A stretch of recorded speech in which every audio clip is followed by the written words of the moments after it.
એક બાજુ 2047માં વિકસિત ભારતના સપના દેખાડવાના અને બીજી બાજુ આ દેશની સરકારી સંપત્તિઓ, સરકારી કંપનીઓ અને સરકારી સોનું એને વેચવાનું કામ કરવાનું. 120 લાખ કરોડ રૂપિયાનું સોનું, 83 મેટ્રિક ટન સોનું આ દેશની નરેન્દ્રભાઈ મોદીની સરકારે વેચી માર્યું. કે આ દેશ કેવા લોકોના હાથમાં છે અત્યારે. એવા સમયે આ દેશની સરકારે સોનું ગીરવે મૂક્યું હતું, વેચ્યું નહોતું. બેંક ઓફ ઇંગ્લેન્ડ અને બેંક ઓફ જાપાનને ગીરવે આપ્યું, નાણાં લીધા અને દેશને બચાવ્યો હતો, પરંતુ દેશની સંપ્રભુતા સાથે એને સોદો નહોતો કર્યો. એક બાજુ આ ઠાવકાઈથી આ ભારતીય જનતા પાર્ટીની સરકાર અમૃત મહોત્સવના નામે ઉત્સવ ઉજવે છે અને એ જ વર્ષે આ દેશ એ પોતાની સંપ્રભુતા વેચી અને દેશને દુનિયાની સામે એટલો દુબળો સાબિત કરી દીધો. આ 80 કરોડ લોકોને અનાજ આવનારા દિવસોમાં એની થાળીમાં મળશે કે નહીં મળે, એના સવાલ અને પ્રશ્નાર્થ આજે નરેન્દ્ર મોદીની સરકારે ઊભા કરી દીધા છે. 140 કરોડની જનતામાં 80 કરોડને સરકારી અનાજ મળતું દુર્લભ થશે અને 40 કરોડ એ પોતાનું કમાયેલું અનાજ એ ખાઈ શકે એવી પરિસ્થિતિનું નિર્માણ નહીં રહે.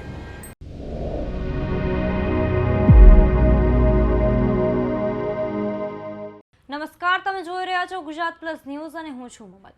રાજકારણમાં ફરી એકવાર આક્ષેપ પ્રત્યે આરોપનો દોર તેજ બન્યો છે.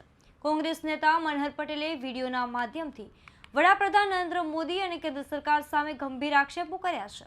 મનહર પટેલે દાવો કર્યો છે કે નરેન્દ્ર મોદી સરકાર દ્વારા દેશની આર્થિક સંપત્તિ અને સુપ્રભાતા સાથે જોડાયેલા મહત્વપૂર્ણ મુદ્દાઓ પર એવા નિર્ણયો લેવામાં આવ્યા છે જેના કારણે દેશના હિતને નુકસાન પહોંચ્યું છે. આક્ષેપો કર્યા છે કે નરેન્દ્ર મોદીની સરકારે દેશને 120 લાખ કરોડ રૂપિયાનું સોનું વેચીને દેશની સુપ્રભુતા સાથે સોદો કર્યો છે. તો આવો સાંભળીએ વધુમાં મનહર પટેલ શું કહી રહ્યા છે.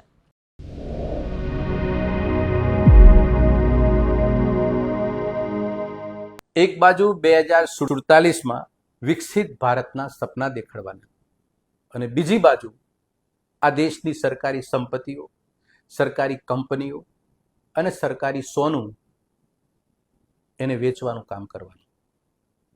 22મી મે 2026 આરબીઆઈના કબજામાં રહેલું, ભારત સરકારના કબજામાં રહેલું આપણા દેશનું સોનું, આપણા સૌનું સોનું, 120 લાખ કરોડ રૂપિયાનું સોનું, 83 મેટ્રિક ટન સોનું આ દેશની નરેન્દ્રભાઈ મોદીની સરકારે વેચી માર્યું. ખૂબ સ્પષ્ટતાપૂર્વક આપણે સમજીએ કે આ દેશ કેવા લોકોના હાથમાં છે અત્યારે.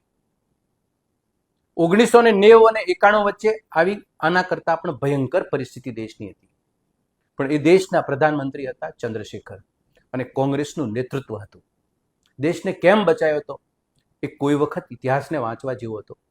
તો આજની પરિસ્થિતિ અને આર્થિક તબાહી આજે દેશની છે એમાંથી બચી શક્યા હોત. ચંદ્રશેખરની સરકાર 1990નો અંતનો ભાગ અને 1991ની શરૂઆતમાં આ દેશની નહીં સમગ્ર વિશ્વના અનેક દેશોની પરિસ્થિતિ નાજુક હતી, આર્થિક રીતે તબાહી હતી. એવા સમયે આ દેશની સરકારે સોનું ગીરવે મૂક્યું હતું, વેચ્યું નહોતું. બેંક ઓફ ઇંગ્લેન્ડ અને બેંક ઓફ જાપાનને ગીરવે આપ્યું, નાણાં લીધા અને દેશને બચાવ્યો હતો, પરંતુ દેશની સંપ્રભુતા સાથે એને સોદો નહોતો કર્યો. ભારતને ડિફોલ્ટ થતું એને અટકાવ્યું હતું. દેશ દેવાદાર ત્યારે હતો, પણ દેશ માયકાંગલો દુનિયાની સામે નહોતો બન્યો.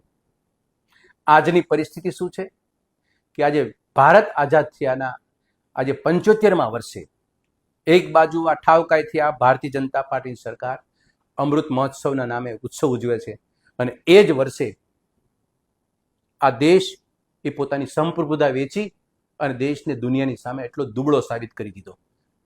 અને જે દેશનું સોનું વેચાઈ જાય, સરકારી સંપત્તિ, કંપની, મિલકત બધું વેચ્યું, પણ સોનું એ વેચવાનો અર્થ એ થાય કે આ દેશ આર્થિક રીતે સંકટમાં છે.